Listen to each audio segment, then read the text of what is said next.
Corona virus और जनाब lockdown, अगर खेलों के हवाले से हम बात करते हैं तो सरगर्मियां मुअत्तल हैं, बहुत से इवेंट मनसूख कर दिए गए हैं और खिलाड़ी हैं जो कि सोशल मीडिया पर अपनी वीडियोस डाल रहे हैं, ये बता रहे हैं कि जनाब इस लॉकडाउन में जा रहा है कि जनाब अपने घरों तक महदूद रहे, सोशलाइजिंग ना करें, गैर ज़रूरी तौर पर घरों से बाहर ना निकलें, वो अपनी फ़िटनेस पर कोई कॉम्प्रोमाइज़ नहीं कर रहे। और आज के इस प्रोग्राम कुछ ऐसी ही बातें हम आपके साथ करेंगे, कुछ ऐसे ही लोगों के साथ आपकी मुलाकात कराएंगे। और आज के इस प्रोग्राम में क्रिकेट का शेयर जो है वो बाकी खेलों के मुकाबले में कुछ कम रहेगा, क्योंकि आप लोग ये शिकायत करते हैं कि हम अपने प्रोग्राम में क्रिकेट को बहुत ज़्यादा अहमियत देते हैं। लेकिन आज इस प्रोग्राम में एक बार फिर हम शुरुआत तो क्रिकेट से ही करेंगे, क्रिकेट की तरह रंग बदलता हुआ क्रिकेट का खेल। और साल 2020 वर्ल्ड कप T20 का साल है। ऑस्ट्रेलिया जनाब मेज़बानी करने जा रहा है, लेकिन ख़ुद ऑस्ट्रेलिया को नहीं पता कि वो इस साल इस टूर्नामेंट की मेज़बानी कर सकेगा या नहीं कर सकेगा। लेकिन ये टूर्नामेंट ऑस्ट्रेलिया के लिए इंतहाई अहमियत का हामिल है माली एतबार से। इसमें तो कोई दो राय नहीं है कि आईसीसी वर्ल्ड कप T20 अगर मुनक्किद होता है इस साल के आखिर में तो लोगों की तवज्जो हासिल करेगा, क्योंकि ये एक ऐसा टूर्नामेंट है जो कि शॉर्ट फॉर्मेट है, 1 घंटा 20 मिनट की एक इनिंग है और एक मैच में आपको बहुत कुछ देखने को मिल जाता है। 120 गेंदे, छक्के भी देखने को मिलते हैं, चौके भी देखने को मिलते हैं, विकेटें उड़ती हुई भी आप देखते हैं। और ऑस्ट्रेलिया में टूर्नामेंट हो रहा हो तो उसकी क्या बात है। 2015 आईसीसी वर्ल्ड कप की मेज़बानी ऑस्ट्रेलिया ने की थी और तारीख में पहला मौका होगा जब ऑस्ट्रेलिया वर्ल्ड कप T20 की मेज़बानी करने जा रहा है। ये भी दिलचस्प बात है कि पाकिस्तान ने ऑस्ट्रेलिया में सिर्फ 2 ऐसे दौरे किए हैं जहां उसको T20 खेलने का मौका मिल सका है। कोविड-19 पैंडेमिक की वजह से तहफ़्फ़ुज़ात का शिकार है ये टूर्नामेंट। बहुत ज़्यादा गहरे स्याह बादल इस टूर्नामेंट के ऊपर मंडला रहे हैं और गवर्नमेंट ऑफ ऑस्ट्रेलिया की अगर हम बात करते हैं तो उनके खेलों के वज़ीर का ये कहना है कि जनाब खिलाड़ियों को खेलने से जो मौक़े हैं वो देने से बेहतर उनके लिए एहतियाती तदाबीर इंतहाई अहमियत की हामिल है। पाकिस्तान और भारत में मुनक्किद हुआ था 1987 में रिलायंस वर्ल्ड कप और कोलकाता में फ़ाइनल खेला गया था इंग्लैंड और ऑस्ट्रेलिया की क्रिकेट टीमों के दरमियान।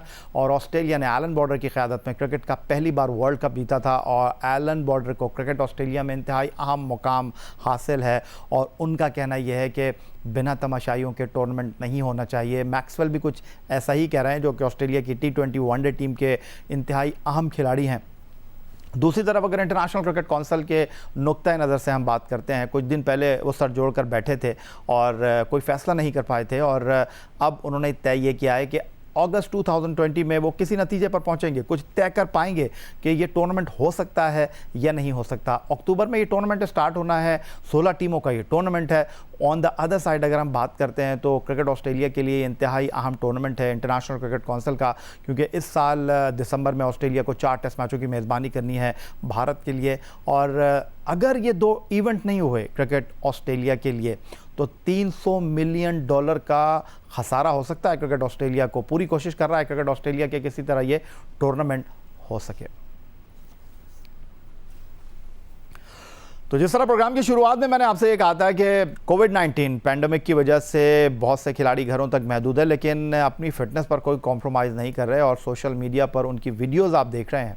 तो अगर हम पाकिस्तान में बैडमिंटन के खेल की बात करते हैं, बैनुल-अक़वामी सतह पर ये खेल बहुत ज़्यादा देखा जाता है, खेला जाता है, लेकिन पाकिस्तान में इस खेल के खेलने वाले, चाहने वाले बहुत हैं। लेकिन हमारे मुल्क में अगर हम बात करते हैं तो शायद वो सहूलियात नहीं हैं जिसकी वजह से हमारे खिलाड़ी बहुत आगे जा सकते हैं। बैनुल-अक़वामी सतह पर वीज़े के मसाइल हैं जिसकी वजह से वो ट्रैवल नहीं कर पाते हैं, फिर माली मसाइल है जिसकी वजह से वो डोमेस्टिक सतह पर नहीं खेल पाते हैं। लेकिन आज स्टूडियो में हमने दावत दी है पाकिस्तान की नंबर 1 बैडमिंटन प्लेयर और 4 साल से नाकाबिल शिकस्त हैं, पाकिस्तान की सतह पर चैम्पियन हैं। जी हाँ जनाब, हमने दावत दी है पाकिस्तान की number 1 badminton player Mahur Shahzad को, जो कि इस वक्त हमारे साथ मौजूद हैं। खुशामदीद कहेंगे माहूर आपको। और कबल इसके कि माहूर से हम गुफ्तगू की शुरुआत करें, कुछ माहूर के करियर पर एक निगाह डाल लेते हैं, अब तक क्या कुछ इन्होंने किया है मुख्तसर तौर पर अगर आपके साथ हम शेयर करना चाहें। पाकिस्तान की नंबर 1 बैडमिंटन प्लेयर हैं माहूर शहजाद और उनके करियर पर अगर मैं एक निगाह डालता हूँ तो 2019 में ये पाकिस्तान इंटरनेशनल बैडमिंटन चैंपियनशिप में कामयाब रही। थाईलैंड की खिलाड़ी को इन्होंने इस्लामाबाद में शिकस्त देकर चैंपियन बनने का एजाज़ हासिल किया था। कीनिया इंटरनेशनल डबल्स 2020 की रनर्स अप रहीं पलवशा बशीर के साथ। और उसके अलावा अगर हम माहूर शहजाद की कारकर्दगी की बात करते हैं तो हालिया सतह पर उन्होंने खासी उम्दा कारकर्दगी का मुज़ाहरा किया। तो सबसे पहले तो खुशामदीद कहेंगे माहूर आपको, और मुतमईन है आप अपनी कारकर्दगी से, क्योंकि हम आपकी रैंकिंग देख रहे थे वो काफ़ी स्लिप कर गई है, 206 तक चली गई है, लेकिन आप मुझे ये बता रही हैं कि नहीं वो 133 है। जी, जो लास्ट टूर्नामेंट मैंने खेला था कीनिया इंटरनेशनल और युगांडा इंटरनेशनल खेलने के बाद उसकी मेरी जो वर्ल्ड रैंकिंग है वो 133 पे आ गई थी। तो क्योंकि उसके बाद जितने भी वर्ल्ड में टूर्नामेंट्स हो रहे थे वो सारे कोरोना वायरस की वजह से सस्पेंड हो गए थे। तो फिर वर्ल्ड बैडमिंटन फेडरेशन ने ये डिसीजन लिया था कि जो प्लेयर्स की इस बात करंट वर्ल्ड रैंकिंग है उसी को उस पर फिक्स कर देंगे। ठीक है, क्योंकि जाहिर सी बात है टूर्नामेंट्स नहीं हो पा रहे तो प्लेयर्स की रैंकिंग गिर जाएगी। तो उन्होंने मेरी फिर और जितने भी बाकी प्लेयर्स हैं सबकी रैंकिंग जो करंट रैंकिंग थी उस वक्त जो कि मेरी 133 थी तो उन्होंने उसी पे फिक्स कर दी थी।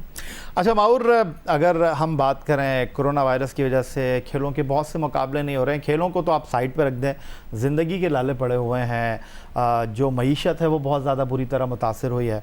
तो अगर एक खिलाड़ी की हैसियत से मैं आपसे ये जानना चाहूँ, घर में तो फिज़िकल ट्रेनिंग कर रही हैं, हम आपकी वीडियोस भी यहाँ पर शेयर करेंगे, लेकिन ये जो गैप आया है, बाहर नहीं निकल पा रहे हैं, तो एक बैडमिंटन के खिलाड़ी के लिए कितना ड्रॉबैक है? क्योंकि लॉकडाउन लगा हुआ है पाकिस्तानी बल्कि पूरी वर्ल्ड में, तो जितने भी बैडमिंटन कोर्ट्स हैं वो बंद है। तो मेरी बैडमिंटन की ट्रेनिंग तो बिल्कुल नहीं हो पा रही जितना मैं अपने ओन पे कर सकती हूँ। वो तो आप सिर्फ फिजिकल ट्रेनिंग कर रही हैं। वो मैं सिर्फ फिजिकल फिटनेस कर रही हूँ। और अगर मतलब बैडमिंटन में आपके पास स्ट्रोक्स की ट्रेनिंग भी होना काफ़ी ज़रूरी है। अब ये जो 2 या 3-4 मंथ्स का जो गैप आ जाएगा उसकी वजह से जो मेरी बैडमिंटन की मतलब स्किल्स हैं, शॉट्स हैं, वो काफ़ी पीछे चले जाएंगे। फिजिकल फिटनेस तो मैं इंप्रूव कर रही हूँ लेकिन जो बैडमिंटन की ट्रेनिंग है उसकी वजह से काफ़ी ड्रॉबैक आएगा।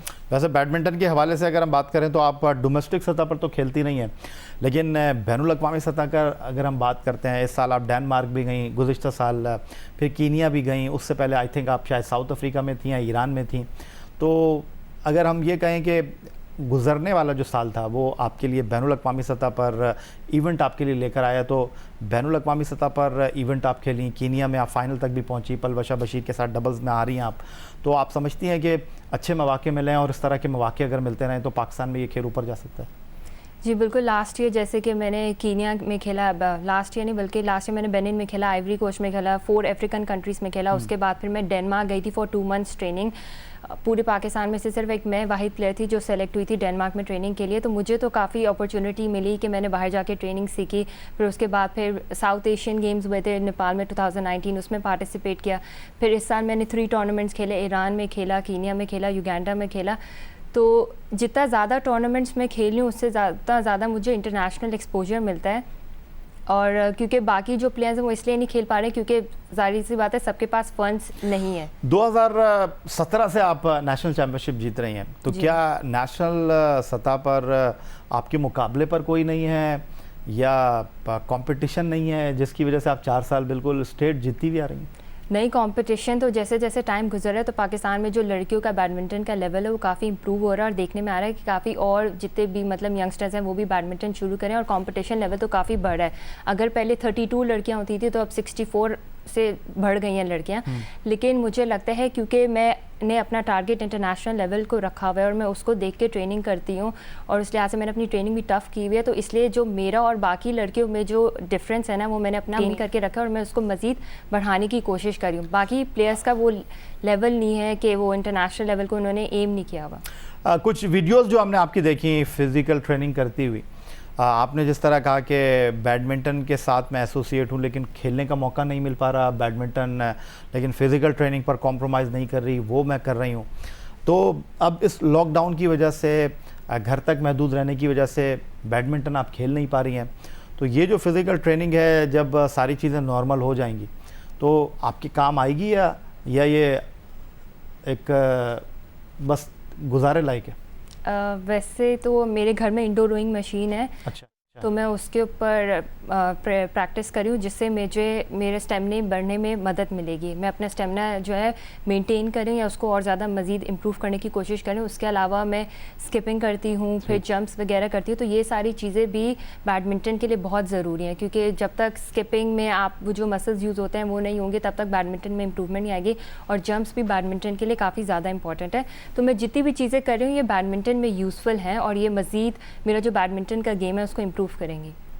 लेकिन माहौर, अगर ऑन द अदर साइड हम बात करते हैं, इस वक्त डोमेस्टिक सतह पर आप हुई, पलवशा बशीर हुई जो कि एक रेनाउंड प्लेयर हैं बैडमिंटन में पाकिस्तान के लिए, इस वक्त सर्किट में कितनी लड़कियां खेल रही हैं? 100 के करीब हैं या नहीं? बिल्कुल, जैसे कि हमारे टॉप प्लेयर्स में मैं नंबर 1 पे हूँ, उसके बाद नंबर 2 पे गज़ाला है, फिर नंबर 3 पे सहर है, फिर बुशरा है। तो ये जितने भी पाकिस्तान की मतलब टॉप 10 प्लेयर्स हैं, इनका अगर आप बात किया जाए तो कंपटीशन इनमें आपस में काफ़ी ज़्यादा, अगर मुझे छोड़ के जो बाकी की 2 से लेके अगर 10 तक हैं तो कोई भी किसी को हरा सकता है। तो ये है कि कंपटीशन लेवल काफ़ी हरा सकता है, लेकिन हरा तो नहीं पाए वो आपको 4 साल वो मुझे नहीं हरा पाए, मतलब वो अपने आपस में खेल कर एक दूसरे को, मतलब उन सबका लेवल सेम है और वो उनमें टफ कंपटीशन है, तो कोई भी किसी को हरा देता है। अभी आप कीनिया गई थी इस साल की शुरुआत में और पलवशा बशीर के साथ आप फाइनल में हार गई। फाइनल में मुकाबला आपका किस टीम के साथ था और क्या फ़र्क आपको महसूस हुआ? यहाँ इस्लामाबाद में आप पाकिस्तान इंटरनेशनल टूर्नामेंट में थाईलैंड की खिलाड़ी को हराती हैं, सारान को आपने शिकस्त दी, लेकिन कीनिया में पलवशा आपके साथ थी, आप जीत नहीं पाई। कीनिया में मेरा सिंगल्स का जो मैच हुआ था वो ब्राज़ील की लड़की के साथ हुआ था और उसकी वर्ल्ड रैंकिंग 54 थी। तो उसके साथ मैं स्ट्रेट सेट्स में हारी थी। पहले गेम में मेरा स्कोर था 21-17 और दूसरे में 21-19, तो काफ़ी ज़्यादा टफ फाइट थी और हमारा जो मैच था वो पूरे तकरीबन 1 घंटे तक के लिए चला था। और जब वो लड़की जीती तो वो कोर्ट में गिर गई थी क्योंकि उसका भी स्टेमिना आउट हो चुका था, मेरा भी स्टेमिना आउट हो चुका था। तो अगर आप स्कोर्स पे देखें और अगर आप मैच ड्यूरेशन पे देखें, और वो वर्ल्ड नंबर 54 थी और मैं 133, तो इतना ज़्यादा मुझे कोई फ़र्क नहीं दिखा। मतलब था फ़र्क थोड़ा सा कि फिनिशिंग पॉइंट्स उसके ज़्यादा थे, जिसकी वजह से उसने मुझसे 2-3 पॉइंट ज़्यादा करके वो गेम जीत गई।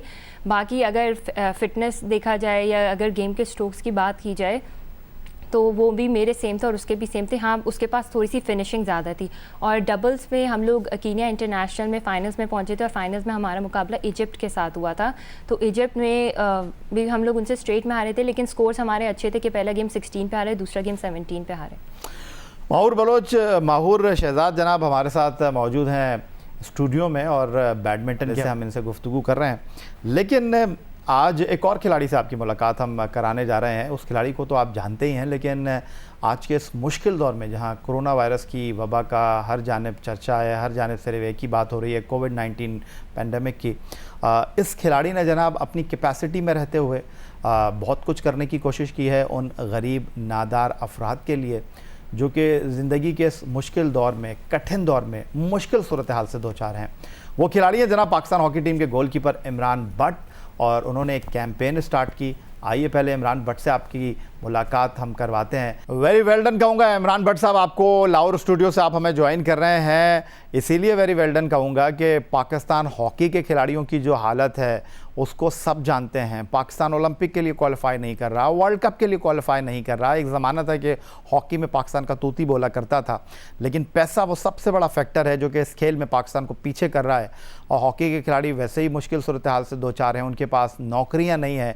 और इमरान भट्ट साहब, आपके हौसले को मैं दाद देना चाहूँगा कि आप बाहर निकले हैं उन लोगों के लिए जो इस वक्त मुश्किल सूरत हाल से दो चार हैं, और आपने अपनी इस्तिताअत के मुताबिक कोशिश की है। पैशन फॉर गिविंग कैंपेन आप रन कर रहे हैं। सबसे पहले तो ये जानना चाहूँगा, ये ख्याल आपके जहन में कैसा है? अस्सलाम वालेकुम याया भाई, थैंक यू सो मच, आपने अपने शो में इनवाइट किया मुझे। ये ख्याल इस तरह आया याया भाई कि देखें, मैं अपनी पाकिस्तान को 10 से 11 साल पाकिस्तान को रिप्रेजेंट कर चुका हूँ, इवेंट्स भी खेले हैं और कई मैचेस जो हैं हम लोग इन लोगों की दुआओं की वजह से जीते हैं। जो हारा हुआ मैच भी हम लोगों का बदल जाता था। तो मैं ये समझता हूँ कि जब ये लोगों को जब इन लोगों की हमें ज़रूरत थी तो ये हमारे लिए दुआएं करते रहे हैं, और जब आज इन लोगों को हमारी ज़रूरत है तो हम जितनी अपनी हैसियत है उसके मुताबिक अगर कर सकते हैं तो हमें करना चाहिए। तो जब मैंने ये ख्याल मेरे जहन में आया, मैंने सोचा, तो मैंने कहा कि जितना मैंने पाकिस्तान को सर्व किया, अब पाकिस्तान को मेरी ज़रूरत है, तो अपनी हॉकी के साथ जस्टिस करने के लिए मैं जितना भी कर सकता हूँ, जितनी एफर्ट कर सकता हूँ, जितना लोगों को दे सकता हूँ, तो मुझे करना चाहिए। और इसमें अल्हम्दुलिल्लाह बहुत से लोग हैं जिन्होंने, जिसे कहते हैं कि मुझे सपोर्ट भी किया है, मेरे दोस्त यार भी हैं। और पैशन फॉर गिविंग की जो चेन है, वो कैंपेन है, वो एक चेन की तरह है। अगर आप मुझे नहीं देना चाहते हैं तो जो नीडी फैमिलीज आपके करीब है, आप इस प्लेटफॉर्म को यूज़ करें और उन लोगों तक राशन पहुँचाएँ। है जज्बा जुनू तो हिम्मत ना हार, और यही पाकिस्तानियों का जज्बा है जो के बारे में सोचते हैं, और इसी वजह से हमारा मुल्क चैरिटी वाले मुल्कों में टॉप 3 में आ गया है। आप जैसे लोग इमरान इस मुल्क का हिस्सा हैं, पाकिस्तान का फ़ख्र हैं। और इमरान जैसे बात कर रहे थे कि इमरान की जो कैंपेन है पैशन फॉर गिवन की इस हवाले से मैं माहौर से भी थोड़ा सा पूछ लेता हूँ। माहौर, आप इसको किस तरह देख रहे हैं? हॉकी का खेल आप जानती हैं कि बैडमिंटन के खेल के साथ मोरलेस इसके साथ बड़ा गहरा ताल्लुक़ है, क्योंकि इस खेल में भी पैसे का बड़ा इंपॉर्टेंट फैक्टर है जो कि नज़र आ रहा है। तो इमरान ने अपनी कैपेसिटी में आकर जो लोगों का हाथ पकड़ने की कोशिश की, आप क्या कहना चाहेंगे? ये बहुत अच्छा इनिशिएटिव है, इस तरह और भी लोगों को करने चाहिए, क्योंकि इस वक्त पाकिस्तान जो है बहुत पूरी वर्ल्ड के लिए एक बहुत ही बुरी सिचुएशन है। और पाकिस्तान क्योंकि यहाँ पे काफ़ी ज़्यादा गरीब लोग हैं, तो और इंडस्ट्रीज़ बंद हैं, लोग की जॉब्स छूट रही हैं, लोगों के ऊपर काफ़ी ज़्यादा मुश्किल वक्त है। तो वहाँ पे इस जैसे और भी जितने भी लोग हैं जो जिनकी माली इस्तात अच्छी है, तो उन सबको चाहिए कि आगे बढ़ के चैरिटी करें और ज़्यादा से ज़्यादा लोगों की मदद करें। That's wonderful. और इमरान, सिर्फ माहूर आपको प्रेज़ नहीं कर रही, सिर्फ माहूर आपकी इस एफर्ट को अप्रिशिएट नहीं कर रही, बल्कि शुएब अख्तर, मोहम्मद हफीज़ और पाकिस्तान हॉकी टीम के farmer goalkeeper captain Olympian Salman Akbar ने भी आपको थम्स अप किया है। क्या कह रहे हैं, आइए आपको दिखाते हैं। Hey guys, मैं शुएब अख्तर। इमरान भट्ट ने इनिशिएटिव लिया है #passion for giving. Please go out there and help him out. He's a great lad. He's a kind-hearted man. And I wish you best of luck with everything, Imran. और please बहुत सारी मदद कीजिए इमरान भट्ट की, और इस सारे कार्य खैर में मैं अपना हिस्सा डाल रहा हूँ, आप भी डालिएगा please. Love you all, take care. अस्सलाम वालेकुम, मैं हूँ मोहम्मद हफीज़। पाकिस्तान हॉकी टीम के स्टार गोलकीपर इमरान भट्ट साहब ने एक कैंपेन पैशन फॉर गिविंग के नाम से शुरू की है। मैं उनको टोटल सपोर्ट करता हूँ और मैं उम्मीद करता हूँ कि आप सब लोग भी इनको सपोर्ट करेंगे, ताकि वो इस वक्त, इस मुश्किल वक्त में उन तमाम गरीब और मुस्तहिक लोगों की मदद कर सकें जो कोरोना वायरस की वजह से तकलीफ़ में हैं। All the best. मैं हूं सलमान अकबर। हमारे x international goalkeeper Imran Bhatt ने इस कोविड-19 पैंडेमिक की मुश्किल सूरत हाल में एक बहुत ही खूबसूरत कॉज शुरू किया है पैशन फॉर गिविंग के नाम से। मैं इसको फुली सपोर्ट करता हूँ, इस चेन का हिस्सा बनता हूँ, और आप सब लोगों से रिक्वेस्ट करता हूँ कि इस चेन का हिस्सा बने और इस कॉज को ज्यादा से ज्यादा फैलाएं, ताकि हम सब मिलकर इस मुश्किल हालात से निकल सकें। शुएब अख्तर हो, मोहम्मद हफीज़ हो या फिर ओलंपियन सलमान अकबर, सब ही आपको प्रेस कर रहे थे इमरान भट्ट साहब। तो इमरान भट्ट साहब, अब तक कितने लोगों को आप राशन तकसीम कर चुके हैं अपनी मदद आपके तहत, और जो लोग आपको हेल्प कर रहे हैं? या भाई, इस वक्त तक जो है 200 फैमिलीज़ को जो है हम लोग राशन जो है वो नीडी फैमिलीज़ को डिस्ट्रीब्यूट कर चुके हैं, क्योंकि सबसे मुश्किल वो काम है इसके अंदर के जो मुस्तहिक लोग हैं, जो घरों तक महदूद हो गए हुए हैं और जो किसी से मांग नहीं सकते, उन लोगों तक ढूंढ के राशन पहुंचाना इस वक्त सबसे मुश्किल टास्क है। वैसे तो जब बाहर निकले तो जो हालात हैं, मैं बता नहीं सकता कि जितना भी कर लें उतना कम है, पूरा ही नहीं कर सकते हम ये कोविड-19 की वजह से जितने लोग डैमेजेस हुए हैं। लेकिन मुस्तहिक लोगों तक पहुंचना हमारी टीम का सबसे बड़ा टास्क है। हम लोग उन लोगों को नॉमिनेट करते हैं, ढूंढते हैं, ताकि उन लोगों तक वो पहुंचा सकें। और अल्हम्दुलिल्लाह कुछ हैं, दोस्त यार हैं, उसके बाद एक हॉकी प्लेयर हैं, कुछ एक दो एक्स प्लेयर्स हैं जिनके बेटों ने आगे आके डोनेट किया है नीडी फैमिलीज़ के लिए। और बाकी जैसे क्रिकेटर्स के अभी आप मुझे शुएब अख्तर है, हफीज़ है और अज़हर अली है, इन लोगों ने जिस तरह विशेज़ दी हैं और इससे हौसला बढ़ता सलमान अकबर है। तो बेसिकली हम लोग जो हैं इस वक्त इसी चीज़ की तरफ हैं और अल्हम्दुलिल्लाह हम लोगों ने मुस्तहिक लोगों तक पहुंचाया है और इस चीज़ की सेटिस्फेक्शन है कि वो लोग मुस्तहिक हैं जहां तक हमारा राशन पहुंचे। ठीक है इमरान भट्ट साहब, आप हमारे साथ मौजूद रहेंगे। माहूर शहजाद भी हमारे साथ मौजूद हैं। प्रोग्राम में वक्त हुआ है एक ब्रेक का, ब्रेक से वापस लौटेंगे, तो अपने दोनों पार्टिसिपेंट से मजीद गुफ्तगू करेंगे। लेकिन आज आपको ये बताना है कि सिर्फ माहूर शहजाद, इमरान भट्ट हमारे प्रोग्राम में नहीं है, और भी बहुत कुछ आपके साथ डिस्कस करना है।